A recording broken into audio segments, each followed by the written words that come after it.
You ready to go? Ready. This is it. Now, people don't realize this, but this is take two. Because little peek behind the camera. You screwed up on take one. Oh, we're not pointing fingers or anything, are we? No. Matter of fact, we might need this guest more today than ever before. The matchmaker? We have a little... The relationship builder. The relationship building in PR, in the public relations world. We're talking with Rachel Huff. She's with, it's her own company, Victoire Co. out of Boston, but you can get them anywhere. Fascinating ideas, concepts. In short, what does she do? You haven't said welcome to the Bickering signs. Do you want to say that or no? Should we do take three now? Oh my God. This is all right. No, we're not going to do take three. No, just say welcome. Welcome to the Bickersteins. Off the mark with the Bickersteins. I'll get it right eventually. By the time the music ended, I think I got it in there. You're Marc. I'm Marc. And I'm Kathy. Just because it's on the script doesn't mean I have to read it. And in this episode, we are building relationships. What kind of relationships are we? We're building our relationship? We're building company relationships. We are matchmaking companies with marketing companies. Well, we're not. We're talking to the expert who does that. Does she do any kind of relationship work? Because, again, we are the Bickersteins. I think that we're going to have to contact somebody else about that. But we can ask Rachel. We can do a whole podcast on that. Some people say no news is good news. I say to those people, you've never read 1631digitalnews.com. Hey, everybody, there's a new site online that pulls the best content from the best sources from around the internet. Get the latest breaking news, U.S. news, sports, luxury, music, entertainment, and even a great lineup of podcasts, including, guess which one? Off the Mark. Off the Mark with the Bickersteins.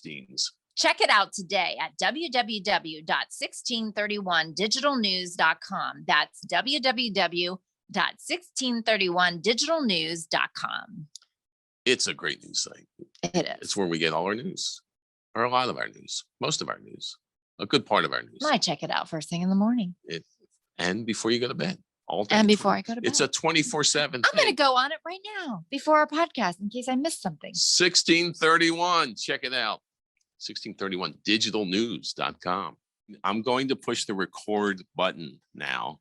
Marc sometimes forgets that. Sometimes I forget to hit the record button, but thankfully we also have Zoom to make sure as I get older, these things happen more and more. And you have to have really good relationships when you ask people to redo the whole thing. Speaking of relationships, now that we're talking relationships today.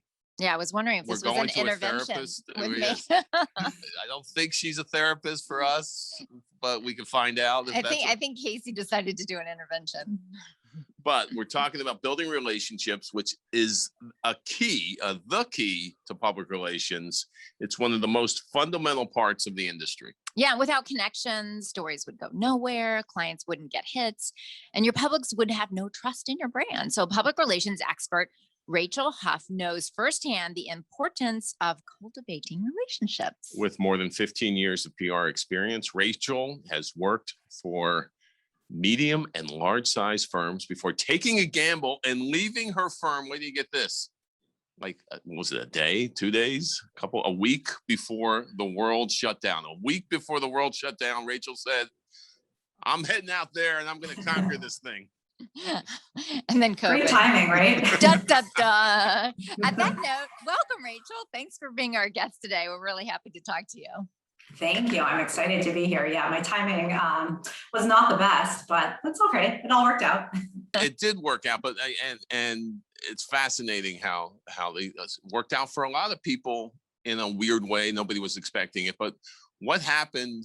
What was going through your mind when you said, I'm walking out of here, and then a week later everything shut down? What was that like?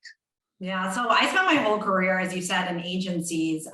And, initially I spent about 10 of those years working on the account side, running some really fun work campaigns for clients like DraftKings, John Hancock, Verizon, CVS Pharmacy, really fun brands, and then shifted to working on business development within the agency world. So helping agencies both with how they market themselves to prospective clients, on their website, speaking engagements, awards, all of that.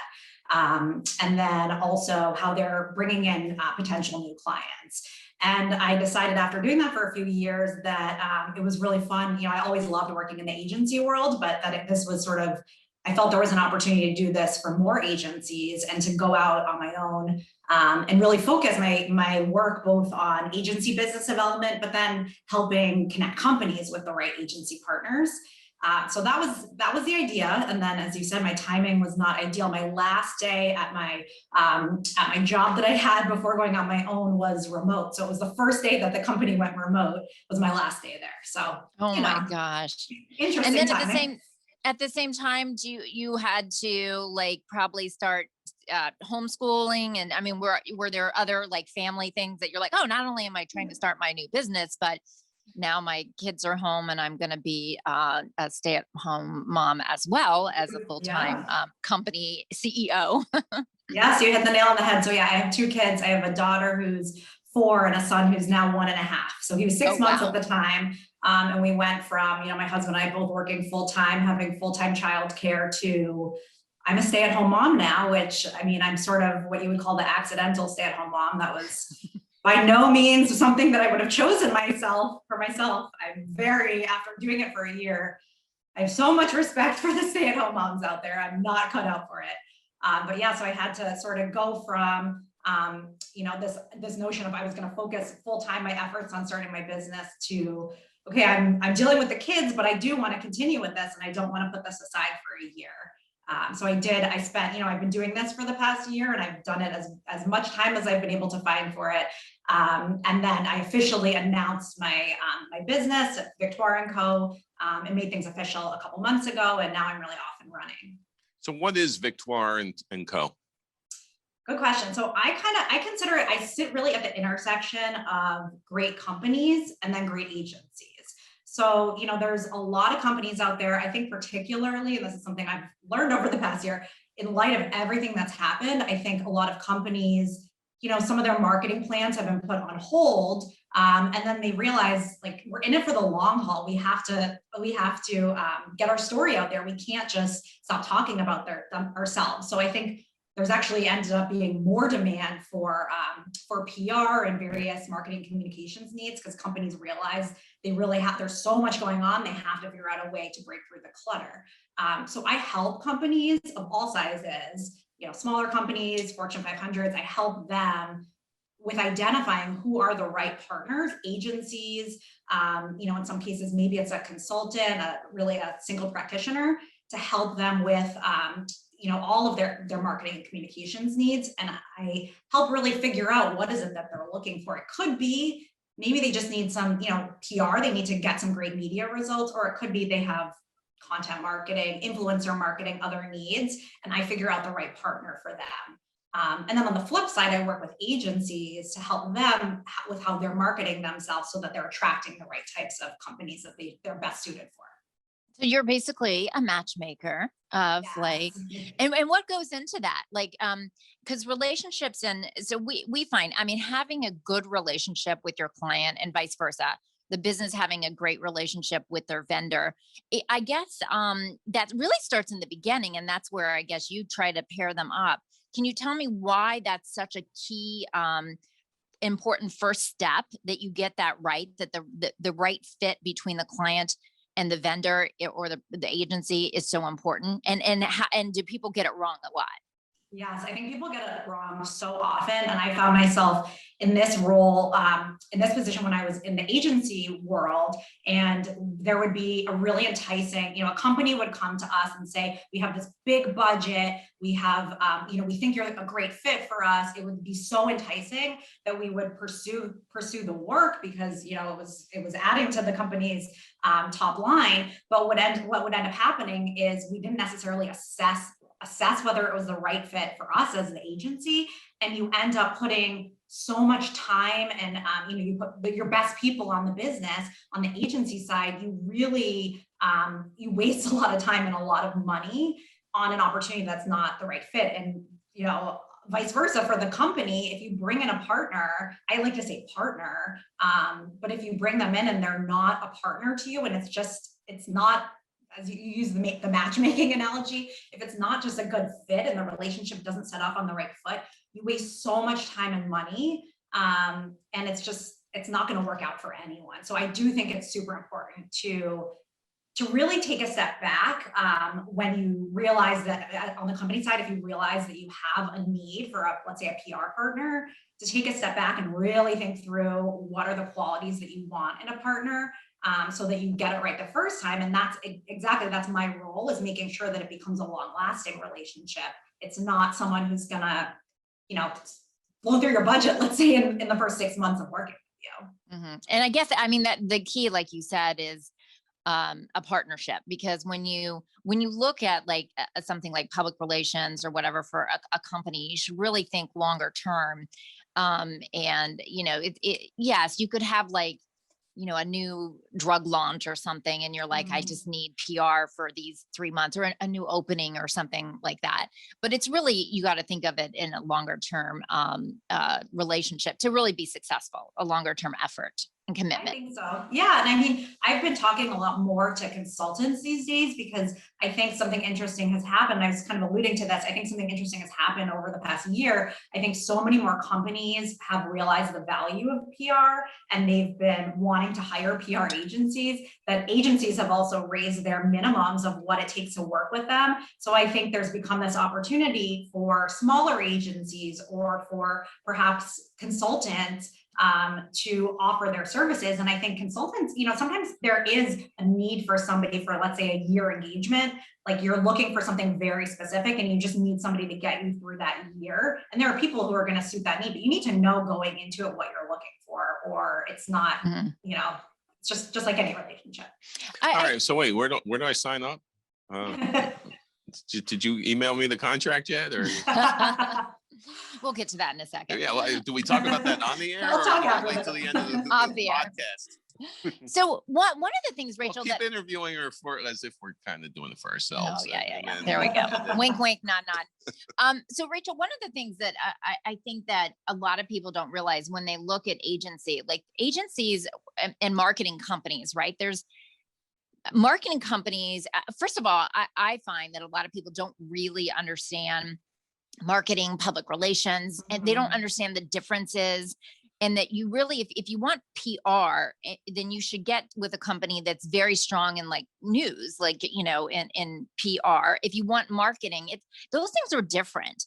So do you have to really do you find that you have to educate, and do you have a little playbook or a toolkit or something that you're like, okay, listen, what are you really looking for? Because lead generation campaigns is different from a PR campaign where you're doing brand awareness, or you need to get a message out to the public for X, Y, or Z reason. What are some of those processes look like in the beginning?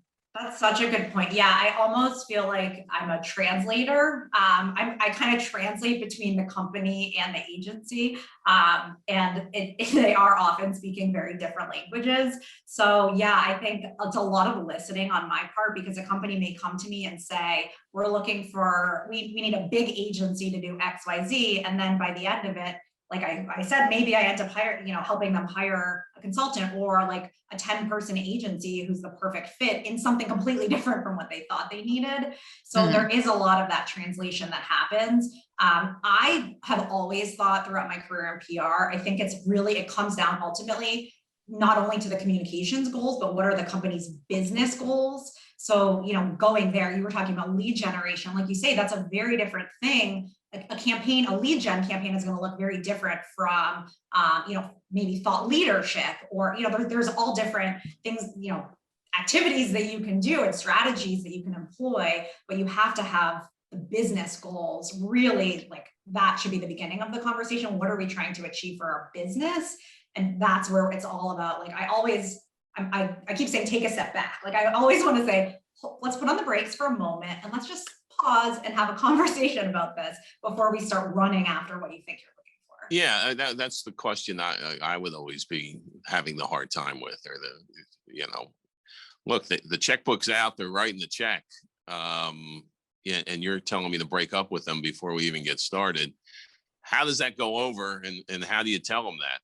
Like a company, because sometimes an agency, you might suggest to them that this is not a good fit for them, and it would be better for their business plan to turn down this work, right? But that's a hard Absolutely. thing, especially in like a pandemic, 100-year crisis, right?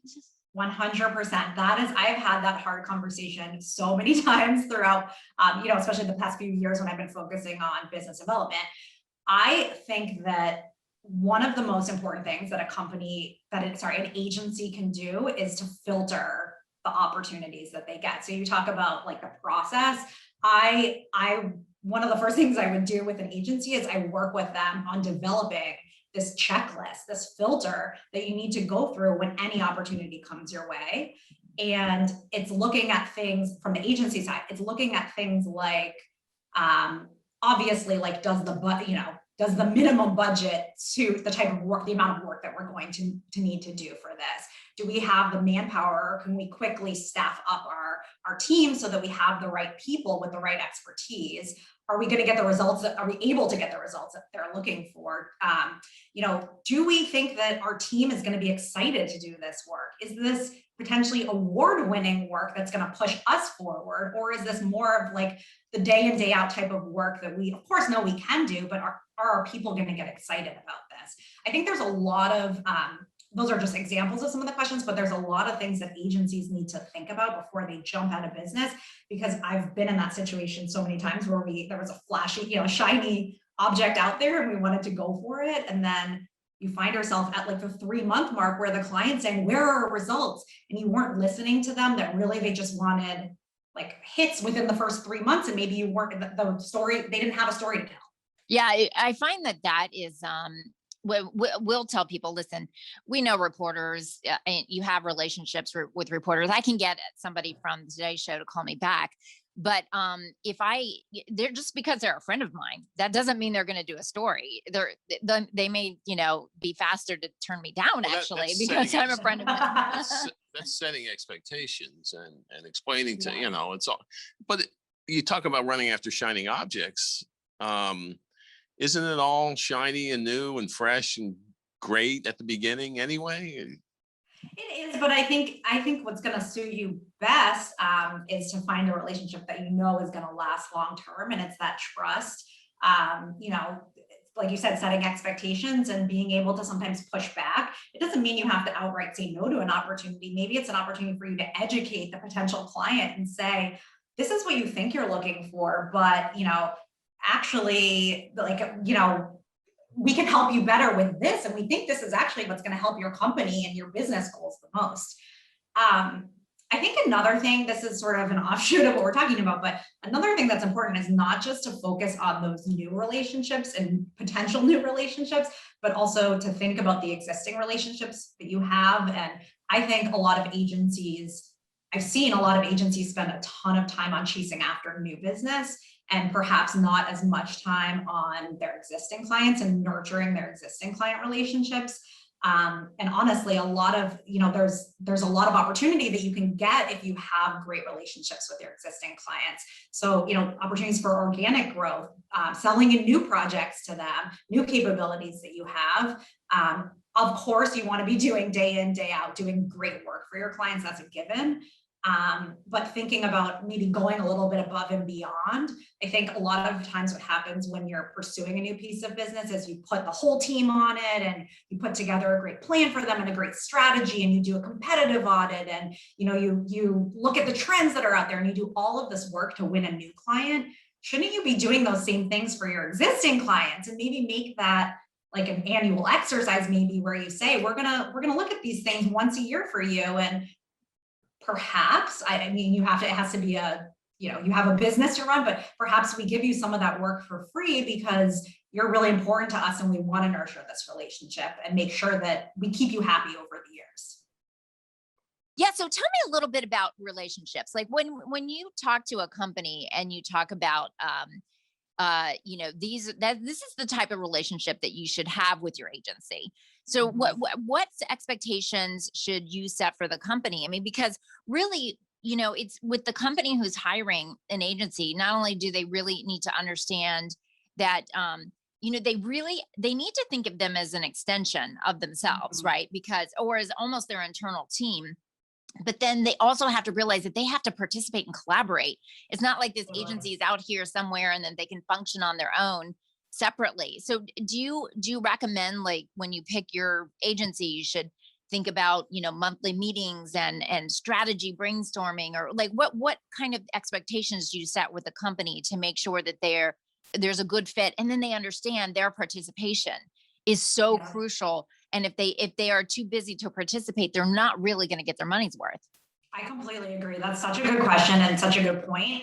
I think that goes back to when I say the translation, me being the translator, there is sort of that education that I need to have with a lot of companies early on, especially companies who are hiring, engaging an agency for the first time. They definitely often don't realize how much work is going to need to go in and on their part.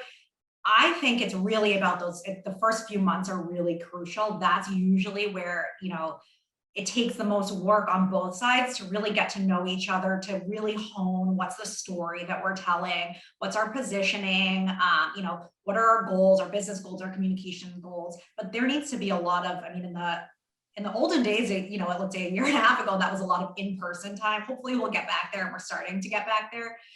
But even, Zoom conversations, but it's a lot of time together where, they need to hear from the CEO, in many cases, the senior team of the company.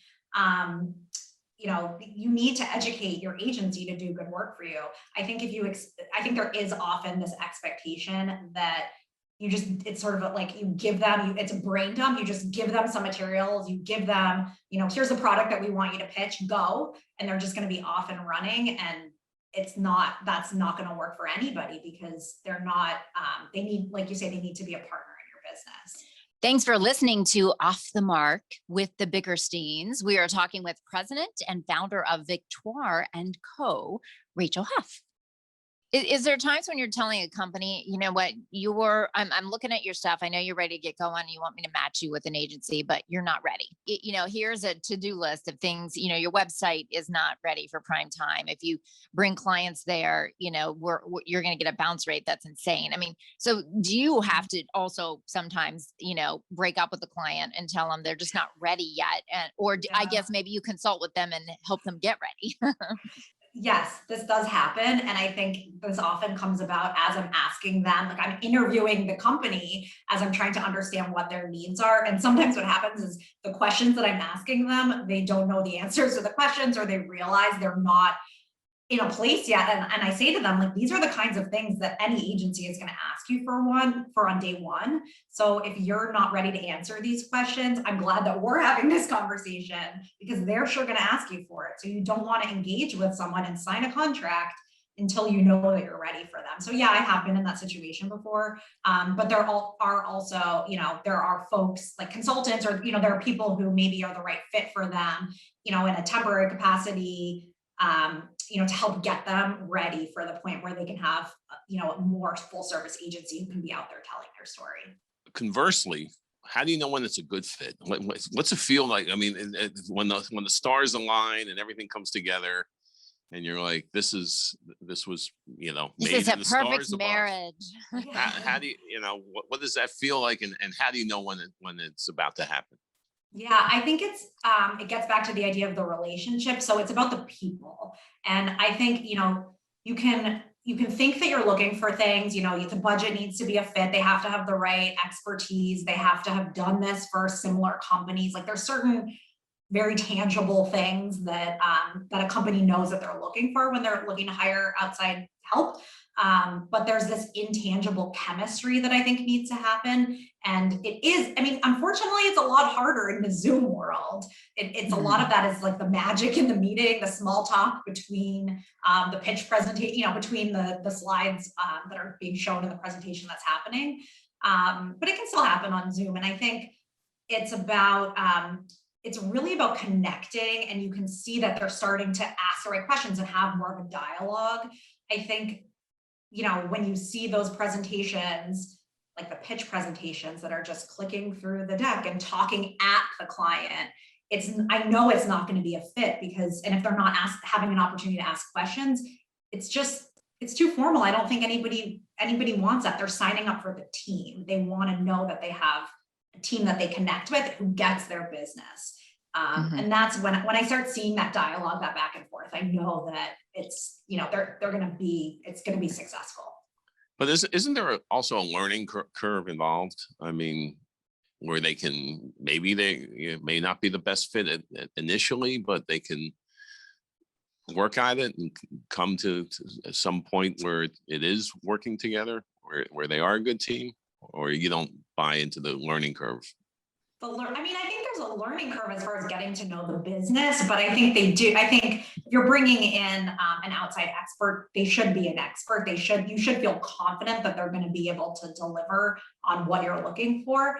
They don't necessarily have more or less about the learning curve of knowing the political hotspots, or how they like their reputation handled, and all the little things that come with as you build the relationship.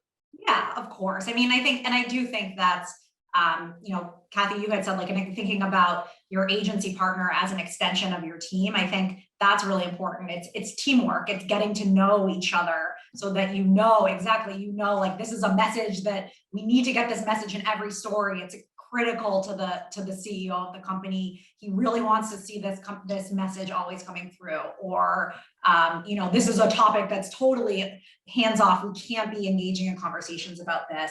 I think those are the kinds of things that you get to know about your client over time. And there's definitely that ramp up period. I don't think anybody should be expected to come in on day one and fully understand your business. But hopefully, I think, in working together, I think you can get there pretty quickly. Do you advise clients? There's, let's say you're a law firm, and you're trying to match a law firm with an agency, and they're like, no, I want to go with an agency or a marketing team that only does law firms. Like they know law firms in and out, and that is it. Now, and do you recommend that type of connection, or do you say, wait a minute, like if you go with someone who only does law firms, then you're getting the same cookie cutter sort of treatment? Is that a good thing, or is that a bad thing? Well, it's funny that you say law firm. So secret, I had a 6-month stint at a law firm. And the law firm hired me because it was in between agencies. They hired me because they wanted somebody to help them, market themselves, with their business development and marketing, who came from outside the law firm world. And they wanted somebody who thought more creatively and outside the box. Spoiler alert, that's not what they wanted. I came in there and I was giving them creative ideas on day one, and I was so excited. And I've worked with big consumer brands, and let's do this, and they were like, you do not, like, that's nice. You don't get us. But it was super, it was interesting to me. And I think that was my naivety, thinking I could come in with this outside, and tell them how it's done. And, I think that, I think law firms need to work with companies who understand how law firms work. That doesn't need to be their sole area of expertise, but there's definitely nuances to a partnership and to how law firms operate. Right. But I think for me, I've learned to really listen to what the client is saying and read between the lines. And sometimes they may say they want one thing, and that's not really what they're looking for. So it's helping to really hear, like, what are they really looking for? And then to sometimes coach them down a different path from what they think they're looking for. So it's not so much so it's really the individual advice that you have to give. And some law firms should go with the agency that only does law firms, because that's what they're going to be comfortable with. And some law firms who are really open to out of the box thinking, maybe you might match make them with a different type of agency, because you're listening and you're going, okay, they really are ready to do something like totally different and stand out. But it really depends on the client. And that's really what you're there to help them figure out. Yes, because I think otherwise they're going to end up with exactly what they think they want, and that may not be what they really need. Yeah. Right. So, or they may be with what they want, but not what with what they need. Is that They from may Is be that from with. Hallmark? I think that's a line from Hallmark. Well, they wrote it Oh, better yes. than I said it, hopefully. The reason we started to talk with you or whatever Oh, was yes. because you yeah, and but you've been fascinating all the way through. I'm afraid to even get to the topic that we were actually going to interview her about, but it was networking. You wrote an article about the importance of networking for PR week, right? You know, I think we've all, certainly in the PR world, but I think in the corporate world in general, I think everybody realizes there's value to networking, and everyone wants to do it. I think we all know, like, coming out of college, you have to build up your network and you have to get to know a bunch of people, and if they're going to help you in your career. And clearly networking is important. I think my take on it is, it's really about building those deep, meaningful relationships that are going to pay off for you and for the other person in the long term. So to me, it's less important that you have, thousands and thousands of connections, if they're not folks that you really know and you can really call on. I think it's more important, I think we've been talking about this, is to nurture those relationships that you do have. Definitely seek out new relationships and network with new people, but think about that then as a lasting relationship and put in the effort that you need to. It's kind of like, if you think about it in the way that we think about how we're pitching the media and how we're pitching a client's story, your client may come to you and say, I have this great story. We have this product that's launching, let's say. Let's pitch a story. If you spend all of your time building this really long media list of hundreds and hundreds of contacts, and then you just send them all the same pitch, okay, you may get you may get a couple stories out of that. If instead you spend your time really focusing on, let's say, 10 of the reporters who you think are really best suited to tell this story, and you focus on really tailoring your pitches to each of those reporters, it's probably gonna pay off a lot better for you. So it's more important really thinking about each of those individuals and tailoring your conversations with them and your relationship with them for what they're looking for. So it's really a two-way street. It's not just this, like, let's just throw a bunch of stuff out there and see what comes back. It's really about quality. So many people think, especially in the social media world, right? We're always thinking quantity. Oh, look how many followers I have. Look how many connections I have on LinkedIn. But really, it really comes down to the quality of the connection relationship versus how many you have. Absolutely. I mean, I think personally, I don't have that many followers on Instagram, but the people who are following me and the people who I'm following are people whose content I actually care about, and I engage with it, and they engage with my content. I don't have thousands of Instagram followers because I don't even want to have that. I don't want people who are just liking a picture. I want somebody who's going to actually engage with it, and that, likewise, that's the type. I only follow the people who I care about what they have to say. So if you're networking and building your relationship with reporters, I mean, they're busy people and they move from market to market to market, and their newspaper shuts down, and they're moving around from different jobs. Give me some examples of how you might network with them or keep in touch. Yeah. I mean, I think with reporters, I think it's so interesting. It's so important to think about their needs, their stories, what they're covering, keeping up to date. Like you say, it changes daily. They might be on a new beat tomorrow. So it's so important to not just have this, okay, this is my, I'm going to say Rolodex. I don't think those exist anymore, but this is my Rolodex of people who I know and who I'm going to pitch, my media list of people who I'm going to pitch for this story. Make sure before you send anything to anybody that you know what they're really covering today. But I think it's about offering them value and not just pitching them when you have something that, you deem worthy of them covering. It's offering them something when maybe it's not going to help you as well. So, you may see something, there may be a trend that's happening that you just send their way and just say, hey, I saw this, I thought of you, this reminded me of that story you wrote a couple of months ago. That they're going to remember you, so that when the time comes that you have something that you want them to cover, they'll be more, you know, that doesn't mean they're going to cover it. It just means they're going to be more willing to listen. You know, like you had said, Kathy, they may be more quick to say no to you, but at least you get a response out of them. Yeah. It's kind of like how I look at it is, so let's say you have a broken arm and you go to a surgeon, and the one surgeon says, oh my, you know, you always think of like surgeons operate, right? That's what they do. They operate. So they see it through that lens. I'm operating. And then you go to 3 surgeons, 2 surgeons want to operate, and one surgeon says, no, absolutely not. This would not be good to operate. It's not in their best, you know, financial interest, obviously, to turn you down, but then you're way more likely to go, okay, whenever I need anything, I'm going to that guy, because he just is honest. It's not about money, or he's not just looking at it through this very, like, this is what I do.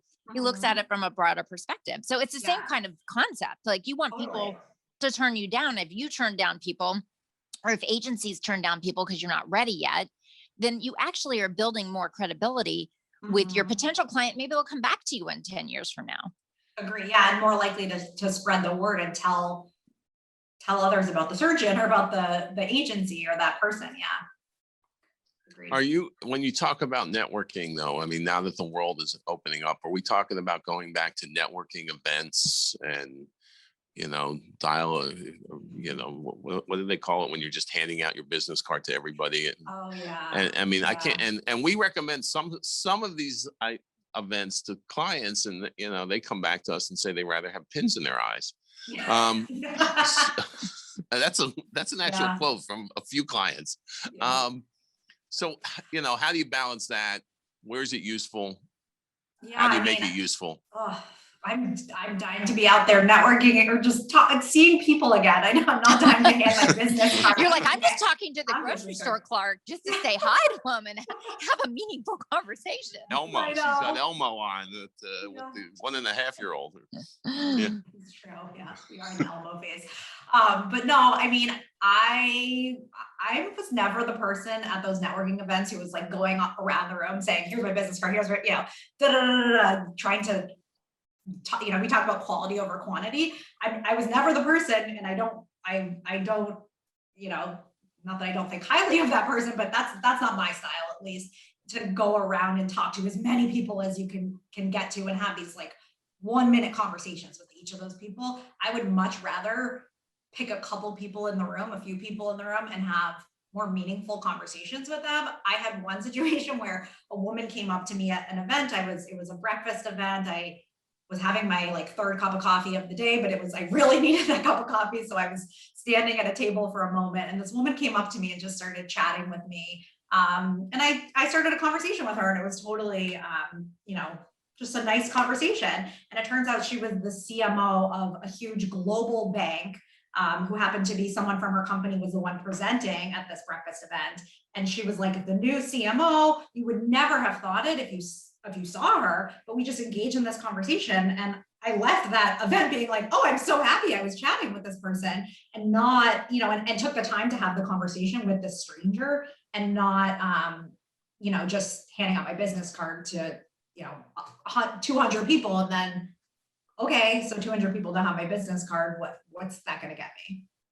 We're talking with Rachel Huff, longtime communication and networking expert, and the CEO, the brains behind Victoire Co.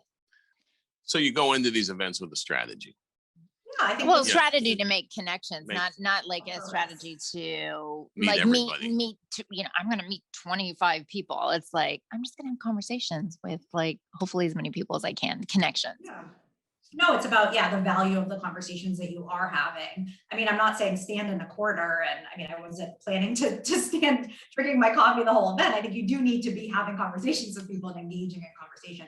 But I think it's also thinking about the events that you're at, not just seeing them through the lens of networking, but is there something else valuable? Is this like, you know, is there a great speaker that you're going to see? And there's going to be a networking portion, but I also know at the very least, I'm going to get some great insight out of the person speaking. And then maybe I'm following up with the person who spoke to tell them how much I enjoyed, you know, what they said, and something that stuck with me. Finding other reasons to make value out of these networking events. So has your perspective changed at all? Like, so you worked with company, maybe CEOs, owners from an agency perspective at one point, and now you're your own CEO as well, and your own, you have your own business. So has your perspective changed at all? Has that given you a different perspective, or anything changed since you've like put the shingle up and you're like looking at you have your own, your own business and you're looking at it from a different way, or is it the same? Is it the same? I think the big thing that I've realized, and I've realized this sort of over the years, but more so, the more that I'm working with companies, working with companies in different capacities, not as their agency partner, but helping them find the right agencies and just working with them in different capacities. I've really realized that how busy they are, and how the in-house marketing and communications teams have so many things that they're responsible for. They're in meetings or on Zoom calls for the majority of their days. I think if you're a PR agency, your job is, you may have a client where that's your only job is to get PR for that client or for a couple of clients, but that's all that you're focused on. You forget that that's not your client's only responsibility. So, you have to you want to do a good job for them, but you also can't just always be creating more work for them. I think this was something that I learned over the years is, you might bring a really big, cool, exciting idea to a client. You're so excited about it. And all the client is thinking is, oh my gosh, you're creating, if we did this, it would be so much more work for me. And sure, this fits within our budget, but I can't even imagine how I'm going to find time to make this happen. I'm going to have to get this person's approval and this person's approval. I think when you're on the agency side, you're not seeing things that way. So, I think it's just important for agencies to be mindful of all of the responsibilities and all of the things that are on their clients' plates. And, that doesn't mean don't bring them good ideas, but just, try to have a little empathy when it comes to that.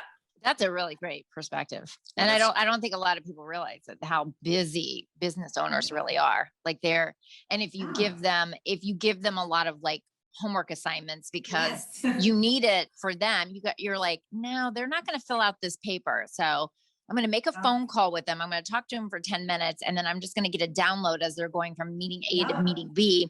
And that will be more valuable to them. Because they're not going to fill out the paperwork that I give them or whatever. Yes. No, that also comes under the care and feeding of the client, and being ahead of the client, making sure they're, we think of it before they do. Yeah. Because that's one of the things we really work on, making sure that our clients aren't calling us, that we're calling them ahead of time. No, that's so important. And I think something else you asked about this a while ago, but just about like setting monthly meetings, like educating clients that they need to be having regular touch bases with their agency partners. I think it really is on a case-by-case basis. It's like figuring out the right cadence that fits within the client's schedule and within what they need. Some clients really just want you to send them an email with all of your updates. They don't even want to do a weekly call. That's a burden for them. They may prefer that you just send me the update, tell me what you're doing. And then if you need to get on the call with me, then we'll find time to get on the call. But a lot of times agencies, it might be like their standard. A lot of agencies, I think, say, okay, we always do weekly calls with our clients. And that's fine maybe at the beginning, but then listen to your client, hear your client. If your client's always frustrated with you on these calls, maybe take a step back and say, maybe we can make these just once a month or every other week, really listen. Do you get called in the middle of an engagement and to get things? As a mediator? That's why I was joking about us. But do you get, called in to set it right? It got off to a good start and then it didn't. And they're like, you brought us together. You fix this. I haven't had that happen yet. I'm sure because everyone you put together is perfect. Because she's a good matchmaker. That's why. No, but I do think there's something to be said for like, there's situations where I think things go wrong. There's a clear reason why something went wrong. Maybe there was just a miscommunication, or it can be set right again. But I think there's also this instance where relationships just get stale after a certain amount of time. You know, big companies, really big companies have what's called procurement teams. I don't know if you guys deal with them ever, but you know, they have procurement teams of people whose sole responsibility is to assess the vendor partnerships for these big companies. So it could be everything from like the food, you know, the food service company that's serving food in the cafeterias to employees. And that same person is responsible for PR, you know, PR agency relationships, advertising agencies, all of these different vendors that are brought in. And in many cases, it depends, of course, on the company, but in many cases, they have policies where it's like every 3 years, we have to put this business up for RFP. Every 3 years, even if the relationship with the PR agency is going great, we run an RFP, we do a review, that existing agency is invited, but we also are going to invite dozens, in some cases, of other agencies to respond and to pitch this business and potentially steal it away from our existing agency. So, you know, it's so important that, again, to get back to the same point, but like to cultivate that relationship so that's the, I mean, of course, that's a very big company. That's not necessarily the case with much smaller companies, but you know, you have to make sure that your client is really happy with the work that you're doing and that you're asking them, is there something that we can be doing better? Because I will tell you that if there's not this procurement team in place, if it's a smaller company, there's a very good chance that there's another agency knocking on their door and saying, you know, hey, we'd love to, we see what you're doing great work, but we'd love to give you some free ideas. Are you interested? And when I was on the agency side, we would do that. We would reach out to a company that we really wanted to work with, that we knew had worked with an agency for 5 years. And we said, this relationship has got to be stale at this point. Let's offer them some free ideas. And we poach the business. So it's happening. It happens. Well, the other thing is, if you're a PR agency and you're doing your job and you're getting them a lot of business, then all of a sudden their name's out there. And then the other PR businesses are like, oh, well, maybe I should contact this company. So maybe it's your great, you know, ideas that got them the media, but that also may get them the competition, you know, biting at your heels, sadly, as well. So that's why you have to continue to have that great relationship, because the poaching is coming at some point, right? Like it's just a matter of time. And we get those emails from clients sometimes. Well, the poaching emails that they've been sent. And I'm like, Zygazunk, go ahead, go talk to them, knock yourself out. And because they're never going to be able to provide, you know, we're so far into the relationship that unwinding it would be difficult. But no, maybe we should do some more poaching. What do you think? I don't know. I'm not a poacher personally. I'm not, I don't think it's. I mean, it's just not my style. But Rachel said. No. It's about, but it's not necessarily, frankly, I'm not a huge fan of cold calling. I mean, I don't think that's going to get you that far. I mean, sure. And you might get, you know, you might get a client out of it. But when I refer to that, it's reaching out to people that we had relationships with. When you think about pursuing new business and responding, let's say, to an opportunity that comes your way, you have to think about, do I know somebody within this client organization?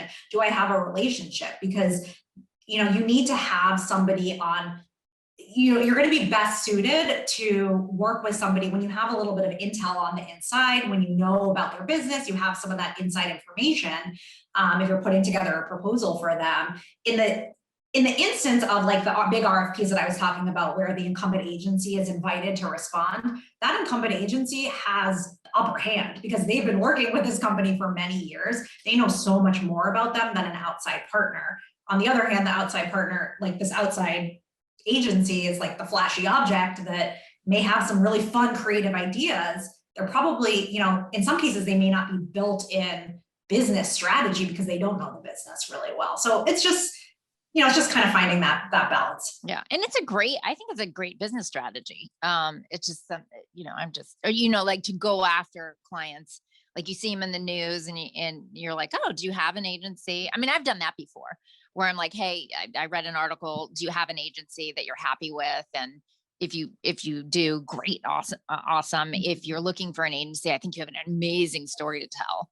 Yeah. You know, so contact me. You know, once again, too, your approach to new business, like what you've been talking about, it's all about relationships. Yeah. And the way you approach new business is the way that you're going to act during the whole relationship. So, it's important to start, finish, even if you have a bad, and like I was going to just ask you, you what break about up. past clients? I just sent an idea to a client who, that we were a short engagement with, and they were very appreciative. So, I mean, you should do that, because Yes. you may come calling you, hey, I need a testimonial from you. I need something, or Right, or recommend even me or refer me, or even if you break up, that doesn't mean you broke up forever. You know what I mean? Yeah. It's not like a boyfriend girlfriend relationship that, Yeah. you're really like, hey, listen, go try, let me help you. Make sure you have everything you need and come back to us when you're, when you're ready to, if you want to re-engage, right? Yeah, I mean, it happens with employees too, right? You might have an employee who wants, they've been with you, maybe they started right out of college, they've been there for a few years, they go off to do something else, and hopefully you leave on good terms, so that when they realize that, they get this other experience, and then they say, I really miss those guys, I loved working with them, they come back to you with this great experience that they've had in the meantime.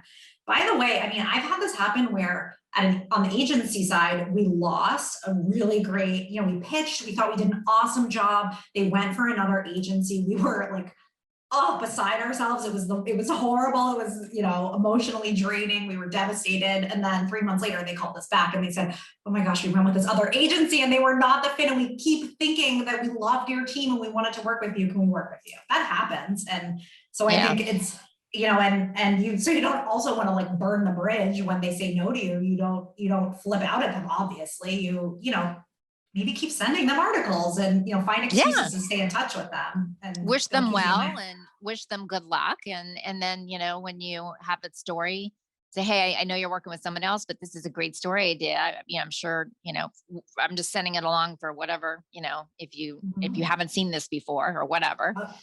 Yeah. That's a great idea. Well, you, I think, have a lot to offer a company. I love that you have both the inside perspective from a business owner, then you have the big agency, medium agency. I think that, you have a lot to offer companies that, and you're in a niche little market there. That's something that's really needed. So congratulations on putting your own shingle up, and I'm glad it's working out. Yeah, you walked out of your old job at the exact right time. It was meant to be. Where do people find? Where are you? I'm in Boston, in the Boston area. But it doesn't matter because it doesn't matter. No, it doesn't. It's so funny because I was thinking, a year ago, I was thinking about my Boston network and all the agencies I knew around here. Cause I've worked in Boston my whole career, but because I love that about this, that I think people have become so much more open and willing to work with people with the right expertise wherever they are. Employees too. Working with people remotely. It's great. I really like it. You don't have any Duncan in front of you there, isn't that a Boston? You don't even have a Boston accent. I don't have a Boston accent. No, my parents are from Michigan. And when they moved to Boston, they said, the second our kids don't show any sign of a Boston accent, we're packing up and we're leaving. We never got a Boston accent. Duncan, Duncan's great. It's for a lot of people, but I like my coffee a lot stronger than they can make it. So, So Rachel, how do companies that want to hire you or agencies, how do they get in touch with you, and how can they follow you and get your great information? Whether it's articles or tips that you're out there providing for people. Yeah, so my website is victoireco.com, VICTOIRCO.com. And you can find me, my name's Rachel Huff, and you can find me on LinkedIn. The company's on LinkedIn too. I hope people will reach out to me. My contact info is on the website. And the company is Victoire Co, right? Yes. With the ampersand. Victoire Co, correct. Yep. Yeah, and that. Go hire her. She's worth it. And then there's a match made in heaven. There's going to be a conversation after we stop recording. Right? Oh, are we going to hire her? Is that what you're saying? She's going to hire us. I don't know. No, this has been fascinating. I'm glad we learned so much more. And that's the fun part of doing this. We learned so much more than we even expect to learn. We thought we were just talking about networking, and you have so much else to discuss. It was it really opened our minds and things to think about. Great. Well, it was so good talking to you guys. We hopefully started a new relationship here. So all right, I'll bring the Dunkin'. Oh no, not the Dunkin'. Starbucks or you can bring donuts. You can bring Dunkin' Donuts. I'll be happy to. Okay. All right. Well, thank you very much. Thank you both. The Off the Mark podcast is a presentation of On the Mark Media. Want to connect with us and start building your professional network, just like Rachel suggests? Well, follow us at On the Mark Media on Twitter or send us an email at info@onthemarkmedia.com. Mark and On the Mark Media is with a C. So I'd love to hear from everybody. I hope everybody enjoyed this podcast. She was awesome. She was great. And until next week, I'm Kathy. And I'm Mark, and we are the Bickersteins.